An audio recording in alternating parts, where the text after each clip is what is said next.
Olá, muito boa noite a você. Eu sou Adalberto Piotto e seja bem-vindo ao Cenário Econômico pela TV Brasil, com emissoras públicas de todo o país, diretamente dos estúdios da B3, no centro da cidade de São Paulo. Dia de oscilações fortes do Ibovespa. Vamos dar uma olhadinha nos destaques de hoje.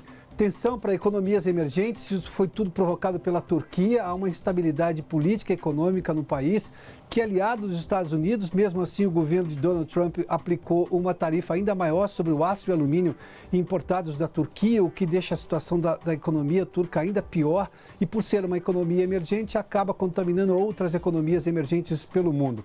O Ibovespa teve forte desvalorização hoje, mas aqui também, no caso de São Paulo, que no caso da Bolsa aqui em São Paulo, também há fatores nacionais. Alguns balanços vieram negativos e a gente vai dar a noção, o tamanho de cada implicação no índice Bovespa hoje, que terminou negativo.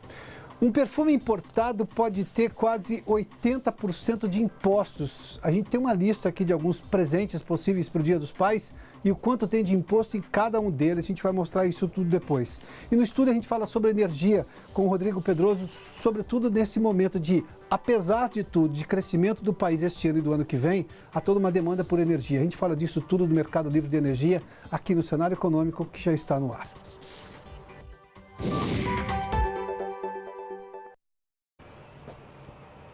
Hoje no mercado financeiro teve dois movimentos que chamam muito a atenção. Primeiramente que o Ibovespa caiu, aliás, a semana não foi boa para o Ibovespa, ele voltou a um patamar que não tinha muito tempo, tinha se recuperado, passou dos 81 mil pontos e o dólar teve forte alta hoje.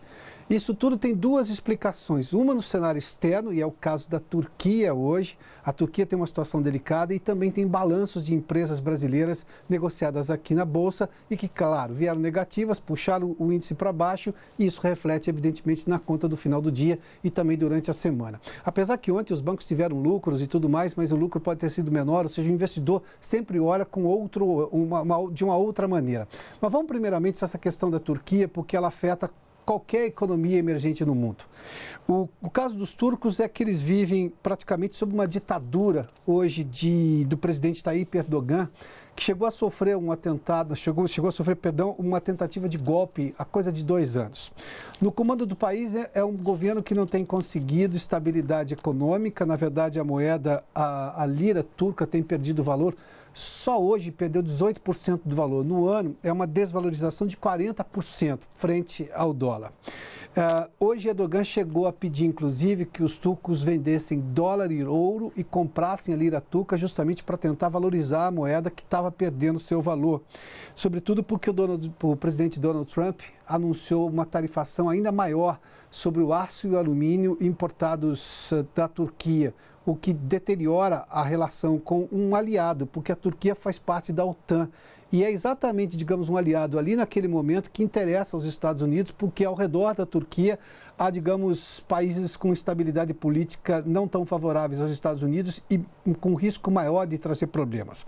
Bom, o que tudo isso tem a ver com o Brasil?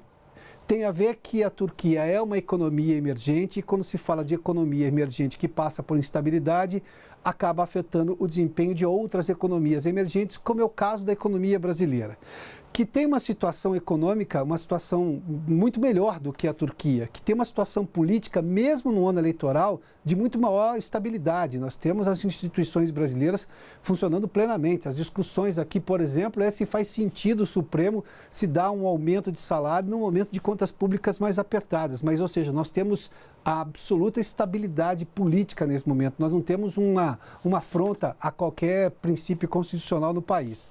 Mesmo assim, do ponto de vista do investidor estrangeiro, quando uma economia emergente passa por uma situação delicada, de alguma forma isso contamina. Vamos dar uma olhadinha, isso tudo, claro, tem um agravante. A situação brasileira, quando você olha, por exemplo, para as agências de risco, qual é a percepção que o mundo tem sobre o Brasil? E aí, claro, apesar da situação razoável brasileira, muito mais segura do que a turca, nós perdemos há muito tempo o grau de investimento das agências de classificação de risco. Hoje a Standard & Poor's, na verdade, divulgou o seu ranking e o Brasil se manteve. O que não é ruim, por um ponto de vista, porque não foi rebaixado. Mas a falta de reformas do Brasil, ou seja, a necessidade de se controlar as contas públicas, nós temos um déficit ainda nas contas do governo, isso tudo dá uma ideia de que no longo prazo isso pode ser um problema maior, o que de fato é um problema maior se você não controlar as contas agora. Daí todo esse esforço para tentar se fazer reformas para que no longo prazo tenha-se o que se chama de solvência fiscal. Mas a situação brasileira, embora seja muito melhor do que a turca, aqui, para o investidor estrangeiro que não acompanha a realidade brasileira de perto, quando você olha que o grau do Brasil está em BB, por exemplo, olha, grau de investimento é acima de A negativo, são vários graus acima desse aqui. Grau de investimento com baixíssimo risco. É onde boa parte das economias, sobretudo Japão, está aqui, as economias europeias, os Estados Unidos. Quando a gente olha aqui o grau de investimento de qualidade média, é onde o Brasil estava tempos atrás, mas perdeu depois da crise de 2015 e 2016. Agora o Brasil se mantém aqui na categoria especulação, de baixa classificação. Ou seja, essa situação, claro, por que tem importância uma classificação de risco? Porque um investidor, por exemplo, estrangeiro, olha para isso para saber qual é a possibilidade dele ter retorno sobre o dinheiro que ele investiu. E claro, requer taxas de juros maiores. Quando o governo tem que dar taxas de juros maiores sobre os títulos de dívida que ele põe no mercado, isso faz com que ele gaste mais. Se ele gasta mais numa economia que já está gastando mais do que arrecada, eu trago um risco maior. Isso tudo faz com que se afete, por exemplo, o mercado de capitais num dia como hoje, quando uma economia emergente reclamou, teve algum problema, como é o caso da economia turca. Vamos lá. Hoje o Ibovespa caiu 2,86% a 78.514 pontos. Dia desse a gente estava falando de 81 mil pontos, acima de 81 mil pontos a Bolsa. Subiu bastante na semana passada, essa semana caiu. Claro que também nós temos o que se pode chamar de noticiário doméstico que afeta a visão dos investidores aqui. Mas tem muita saída de capital estrangeiro aqui, de investidor estrangeiro que preferiu vender, realizar lucro, porque a bolsa tinha subido, e não ficar com uma ação de uma empresa brasileira, o que faz com que as ações caiam. Vamos lá, para a gente entender um pouquinho aqui. A BR Foods aqui tem uma questão muito doméstica, ou seja, as contas da própria empresa são ruins. O balanço do segundo trimestre veio com um déficit de 1,5 bilhão, pouco mais de 1,5 bilhão. Para você ter uma ideia, no segundo trimestre de 2017 tinha sido de 166 milhões, agora foi de 1,5 bilhão.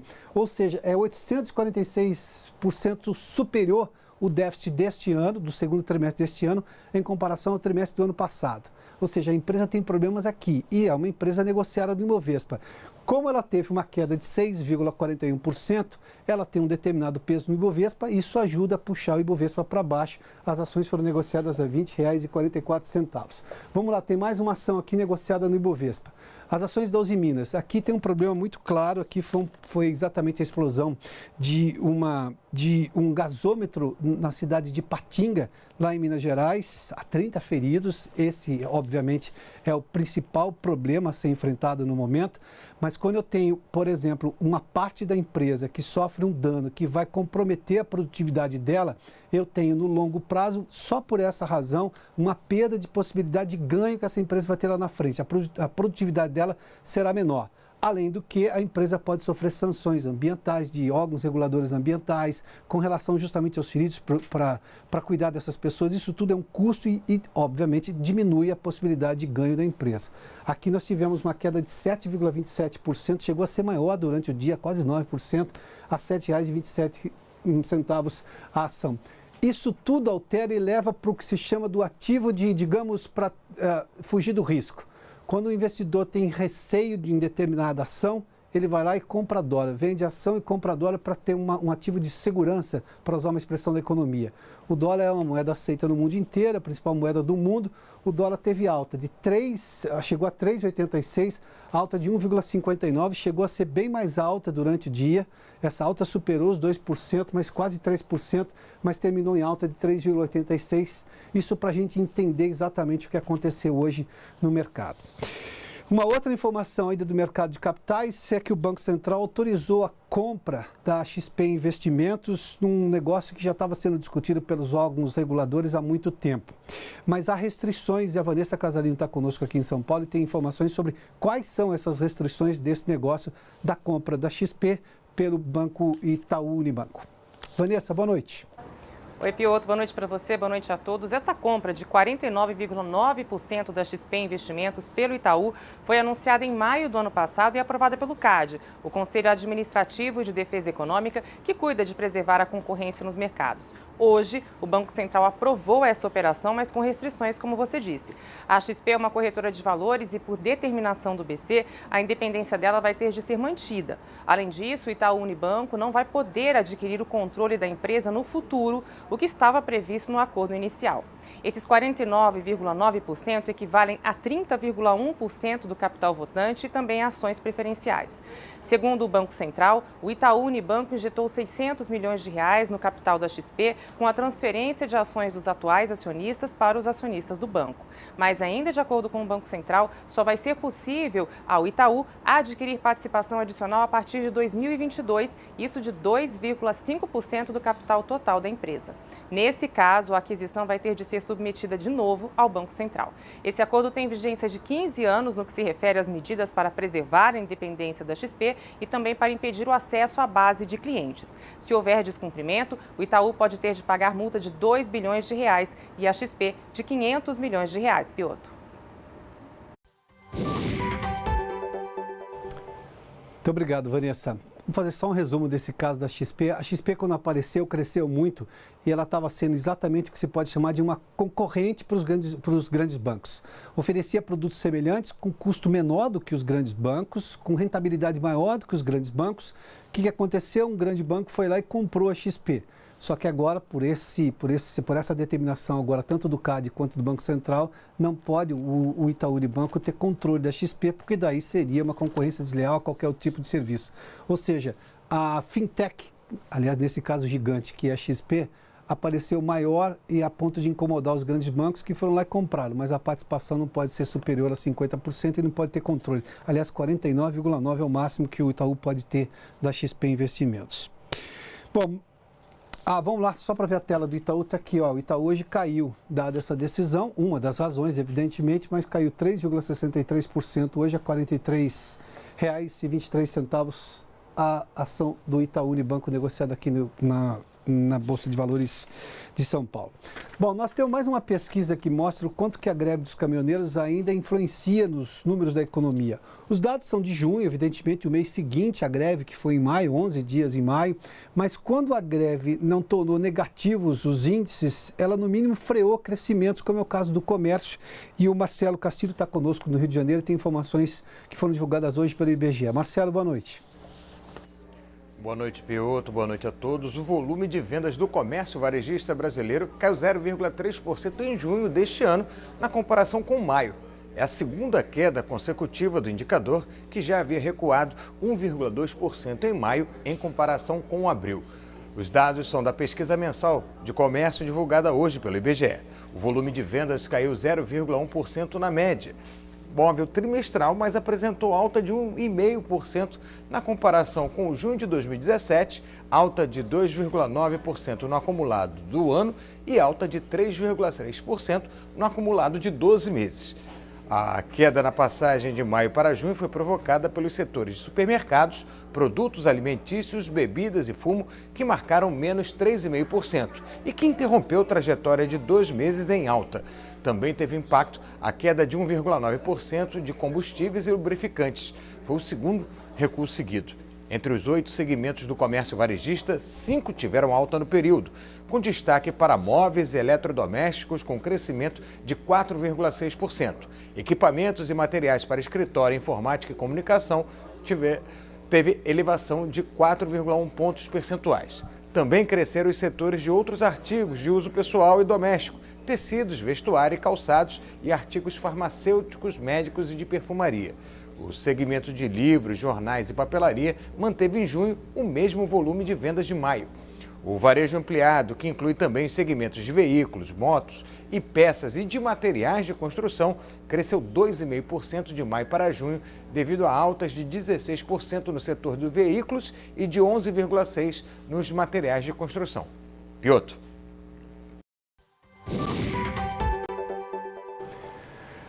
Obrigado, Marcelo. Bom, uma pesquisa divulgada pela Associação Comercial de São Paulo, falando em comércio, mostra que os impostos pegam pesado em algumas das opções de presentes para os dias dos pais. A pesquisa foi feita pela associação, divulgada pela Associação Comercial de São Paulo, mas feita pelo Instituto Brasileiro de Planejamento Tributário. Vamos dar uma olhadinha? Está aqui, olha, a carga tributária varia nos presentes que foram ali anotados de 15,52% no caso dos livros e de quase 80% nos perfumes importados, só para você ter uma ideia. Para você ter uma ideia, olha, se você comprar um perfume importado de R$170, 134 é só de impostos. Isso demonstra claramente o quanto que a carga tributária brasileira é alta em vários produtos. Mas vamos lá, para a gente seguir aqui. Uma outra sequência. Vinho importado, quase 70%. Perfume nacional, quase 70%, ou seja, não dá para fugir muito. Perfume custa caro, o imposto é muito alto, né?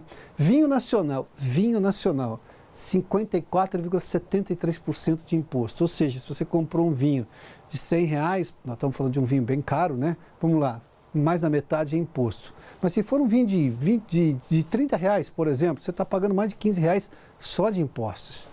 O celular, 40%, telefone celular. E uma camisa social, aliás, as pessoas disseram que iam comprar roupa para os pais, 35% quase de impostos. Uma última informação está aqui, olha. Vamos lá, 3 outros exemplos.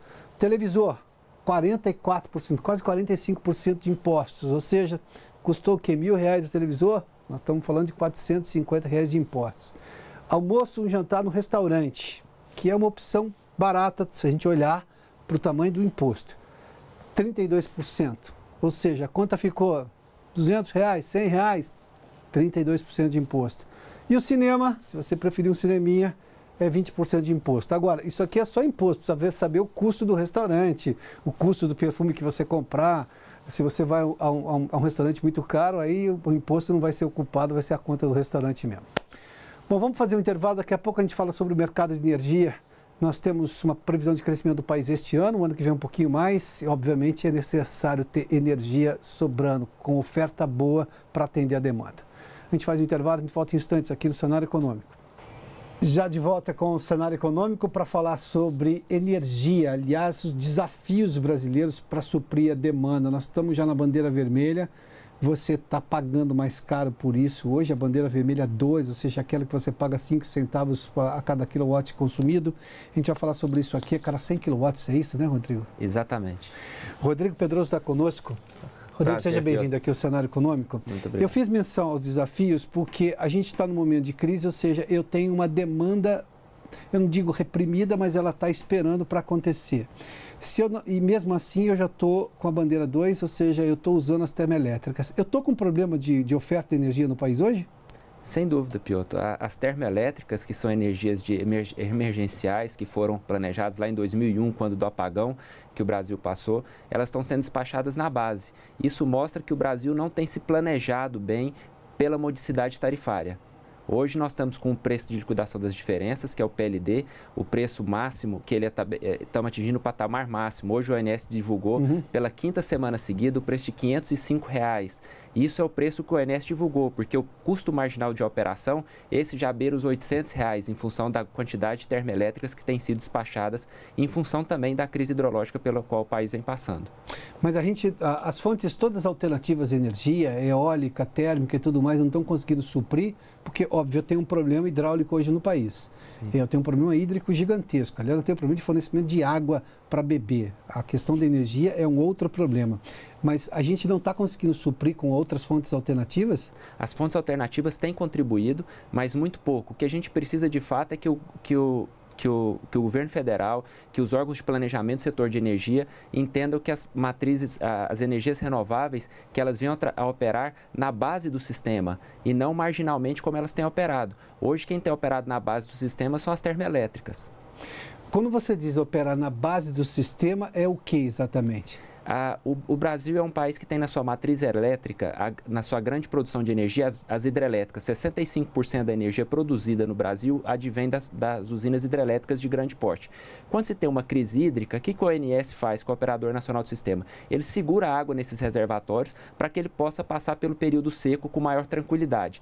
Para segurar a água nesse reservatório, como a gente não tem energia renovável suficiente, seja ela eólica, solar ou de biomassa, o governo despacha baixa as termoelétricas para operar na base do sistema, quanto que a gente tinha que ter operando na base do sistema as energias mais baratas, que são as energias renováveis. A energia termoelétrica, nós estamos falando de custo aí que chegam até R$1.000 o megawatt-hora. Energia solar, por exemplo, que é a grande vedete do momento, foi contratada no último leilão do governo federal a uma média de R$117. Mas o governo tem escolha para isso? Ele pode decidir colocar energia renovável ou não tem energia renovável suficiente para colocar na base do sistema? Com certeza, se o governo federal fizer um planejamento adequado de longo prazo, em que ele insira mais contratações de renováveis nos leilões que ele promove, com certeza no futuro nós teremos essas energias renováveis operando na base do sistema, juntamente com as grandes hidrelétricas. Bom, quer dizer que eu não tenho essa energia mais barata, até porque baratearia o custo da energia para o consumidor, esse da residência, que está pagando mais caro hoje na bandeira 2 vermelha, mesmo, apesar, evidentemente, por causa dessa crise hídrica. Mas se eu tivesse uma contratação lá, quando da necessidade de você usar uma fonte alternativa de energia que não fosse a hidrelétrica, eu teria o quê? Eu teria essa energia renovável a um preço menor, é isso? Sem dúvida. Hoje, isso não foi contratado lá atrás? Não foi contratado lá atrás. E eu tenho oferta disso? Eu tenho condição de ofertar mais energia eólica e térmica para atender essa demanda, sobretudo nessa época de inverno? Sem dúvidas, o Brasil é um país abençoado, nós temos aqui uma infinita fonte de recursos naturais, o sol é um delas, o vento é outra, e se o governo se programar, a gente tem aqui recursos abundantes e uma quantidade enorme de projetos aí para bidar nos próximos leilões e abastecer o Brasil com essas fontes renováveis. Rodrigo, eu consigo já prever isso para o ano que vem? Supostamente, tudo indica, teremos, ou até porque é uma coisa cíclica, teremos de novo uma crise hídrica no meio do ano que vem. Eu consigo planejar isso para resolver o ano que vem já ou isso demanda mais tempo?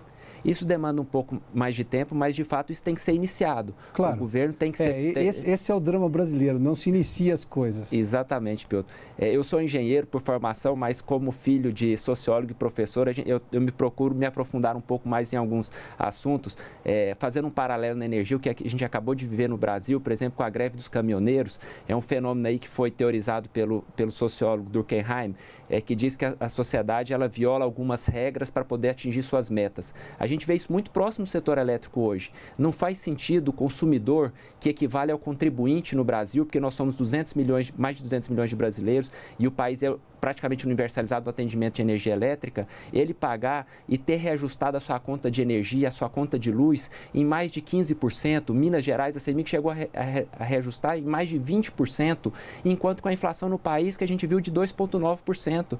Essa conta não cabe mais no bolso do cidadão brasileiro.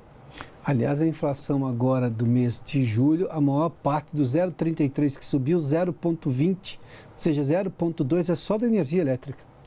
Graças a esse despacho alto de termoelétricas e esse custo muito alto no curto prazo. Como que o governo consegue eliminar isso? Se planejando no longo prazo, através do Plano Decenal de Energia, e inserindo na matriz elétrica brasileira mais fontes renováveis, como a solar, como a eólica. Rodrigo, quando nós tivemos lá a ameaça de apagão no começo dos anos 2000, o governo pegou e investiu em termoelétricas para evitar justamente o apagão. Eu consigo fazer a mesma lógica de investimento e planejamento para ter energia boa e barata durante o ano inteiro, que seria o investimento na base de oferta de energia de fontes renováveis? Sem dúvida, Piotr. Naquela época, no ano de 2001, por que foram escolhidas as termoelétricas? Era a fonte de energia que se construía mais rápido. Então, o governo conseguiu colocar usinas em operação em 6 meses, em 9 meses, em 1 ano. Hoje, por exemplo, a fonte solar fotovoltaica, você consegue implantar parques de 200 megas, de 300 megas em 1 ano de construção. Muito próximo ao período de construção que leva-se uma termoelétrica. Então, sem dúvida, respondendo até aquela sua pergunta anterior, num curto prazo, o governo pode também se programar para poder já inserir essas fontes renováveis em grande quantidade na base do setor, na base da matriz elétrica brasileira. Essa informação é importante. Eu consigo fazer um parque de energia renovável em 1 ano. Sim. Isso é um prazo extremamente importante. Sim. E eu tenho algum movimento disso já ou não tenho? Tem. O governo teria, a BSolar, que é a Associação Brasileira de Energia Solar Fotovoltaica, nós lutamos para que a fonte solar fotovoltaica participasse do leilão A-6, que ocorre agora no final desse mês. Infelizmente, o governo não se sensibilizou com isso.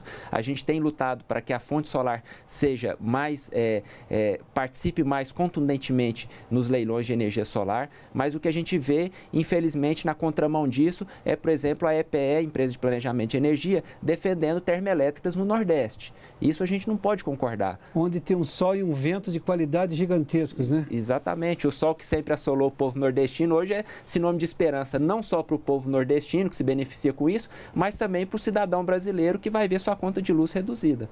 Rodrigo, obrigado pela gentileza da entrevista. Muito obrigado, Piotr. Vamos continuar com esse tema, viu? Com certeza. O Cenário Econômico termina aqui. Muito obrigado pela sua companhia, pela audiência. Boa noite a você. A gente vai voltar a esse tema, sim. É uma promessa, sim. A gente vai continuar entendendo o porquê que não há investimento maior justamente na base de uma energia que está cara hoje. Aliás, você está pagando mais caro a energia porque nós estamos na bandeira vermelha 2. Bom, obrigado pela companhia, pela audiência. Bom final de semana. Até a segunda, hein?